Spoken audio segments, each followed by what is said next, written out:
Hello दोस्तों, कैसे हो आप सभी। मेरा नाम है आशु और आप देख रहे हैं आशु टॉक। आज की इस वीडियो में दोस्तों हम आपसे बात करने जा रहे हैं पोको X3 NFC मोबाइल के बारे में। दोस्तों इसको अभी ग्लोबली लॉन्च कर रहे हैं 7 सितंबर को, बट इंडिया के अंदर अभी इसको लॉन्च नहीं किया जा रहा है। अगर आप इस मोबाइल के बारे में जानना चाहते हो तो प्लीज़ वीडियो को एंड तक ज़रूर देखिए। अगर आपको वीडियो अच्छी लगे तो प्लीज़ लाइक भी कीजिए और कॉमेंट भी कीजिए। चलो चलते हैं अपनी वीडियो की तरफ। दोस्तों अगर मैं पोको X3 NFC मोबाइल की डिस्प्ले की बात करूं, फर्स्ट ऑफ ऑल हमें इसकी जो डिस्प्ले देखने को मिलती है दोस्तों वो 6.6 इंच की IPS LCD डिस्प्ले देखने को मिलती है। साथ ही साथ अगर रेजुलेशन पिक्सल की बात की जाए तो 1080x2400 पिक्सल के ऊपर इसकी डिस्प्ले काम करती है। साथ ही साथ दोस्तों अगर PPI पिक्सल की बात की जाए तो 396 PPI पिक्सल होने वाला है। और साथ ही साथ दोस्तों यह 120 हर्ट्ज के ऊपर इसकी डिस्प्ले काम करने वाली है। मतलब देखा जाए तो डिस्प्ले काफ़ी अच्छी दी गई है, बट दोस्तों सुपर अमोल्ड दी जाती तो हमारे लिए काफ़ी बेटर होता। वहीं पे अगर X2 पोको की मोबाइल की मैं बात करूं तो उसमें भी दोस्तों IPS LCD डिस्प्ले ही दी गई थी। हमने यह सोचा था कि क्या पता इस मोबाइल के अंदर super AMOLED display they they, but ऐसा दोस्तों नहीं हुआ।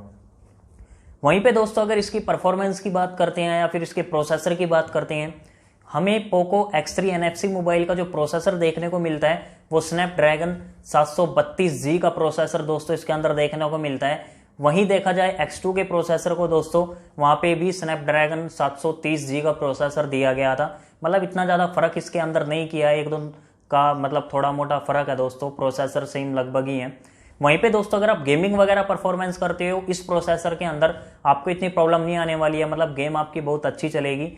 साथ ही साथ दोस्तों अगर रैम और रोम की बात की जाए तो यह मोबाइल हमें दो वैरायटी में देखने को मिलेगा। पहला हमें 6GB RAM 128GB internal storage के अंदर देखने को मिलेगा। वहीं पे अगर मैं दूसरी वैरायटी की बात करता हूं दोस्तों वो 8GB रैम और 256GB इंटरनल स्टोरेज के अंदर देखने को मिलेगा। वहीं पे अगर दोस्तों प्राइस की बात की जाए, जो वैरायटी मैंने 6GB रैम वाली आपको बताई इसका जो प्राइस रखा गया है दोस्तों वो 16,600 के आसपास रखा गया है। वहीं पे दोस्तों अगर मैं 8GB रैम वाले स्टोरेज 256 वाली GB की बात करूं तो इसका जो दोस्तों प्राइस रखा गया है वो 19,600 के लगभग रखा गया है।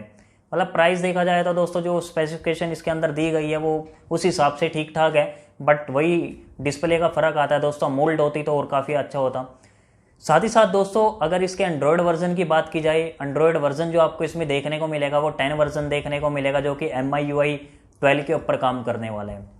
साथ ही साथ दोस्तों अगर कैमरे की बात की जाए तो बैक साइड में हमें जो इसका कैमरा देखने को मिलेंगे 4 कैमरे देखने को मिलेंगे, बट कैमरा जो इसके अंदर दोस्तों बैक साइड में डिजाइनिंग दी गई है वो बहुत ही अलग दी गई है, मतलब देखने में ठीक ठाक है। तो 4 कैमरे आपको पीछे बैक साइड में देखने को मिलेंगे दोस्तों। पहला जो कैमरा आप देख रहे हो वो आपको 64 मेगापिक्सल का देखने को मिलेगा, जो कि मेन कैमरा होगा।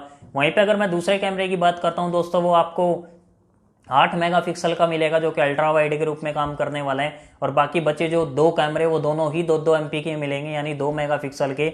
एक मैक्रो सेंसर के रूप में काम होगा, जो लास्ट वाला है दोस्तों वो डेप्थ के लिए यूज किया जाएगा। वहीं पे दोस्तों अगर फ्रंट कैमरे की बात की जाए तो फ्रंट कैमरा इसमें जो हमें देखने को मिलेगा वो हमें 20 मेगापिक्सल का देखने को मिलेगा। देखा जाए तो कैमरा भी ठीक दिया गया है प्राइस के अनुसार। साथ ही साथ दोस्तों अगर बैटरी की बात की जाए तो बैटरी भी इसमें काफ़ी अच्छी डाली गई है। 5160 mAh की बैटरी आपको इस मोबाइल के अंदर देखने को मिलेगी। साथ ही साथ दोस्तों अगर चार्जर वोट की बात की जाए तो 33 वोट का चार्जर आपको इस मोबाइल के साथ मिलने वाला है, जो कि 65 मिनट के अंदर आपका फुली चार्ज कर देगा, जहां पे फिर आपका बैटरी का जो बैकअप है दोस्तों वो काफ़ी अच्छा जाने वाला है। देखा जाए तो बैटरी भी अच्छी दी गई है। साथ ही साथ दोस्तों आपको ये 2 कलर में फ़ोन देखने को मिलेंगे, एक ग्रे कलर में और एक ब्लू कलर में। साथ ही साथ दोस्तों अगर फिंगरप्रिंट सेंसर की बात की जाए तो फिंगरप्रिंट सेंसर आपको इसमें ना तो बैक साइड में देखने को मिलेगा, ना ही ऑन डिस्प्ले पैनल पे आपको देखने को मिलेगा। इसका जो दोस्तों फिंगरप्रिंट सेंसर दिया गया है वो बिल्कुल साइड में दिया गया है, जो कि काफ़ी अच्छा फीचर है। आज की वीडियो के लिए दोस्तों बस इतना ही। अगर प्लीज़ मेरे चैनल पे आप नए आए हैं तो प्लीज़ चैनल को जरूर सब्सक्राइब कीजिए, साथ ही साथ बेल आइकन को भी क्लिक कीजिए, ताकि आने वाले टाइम में कोई भी नया फ़ोन लॉन्च होता है वो आप तक सबसे पहले पहुंच सके। Thank you.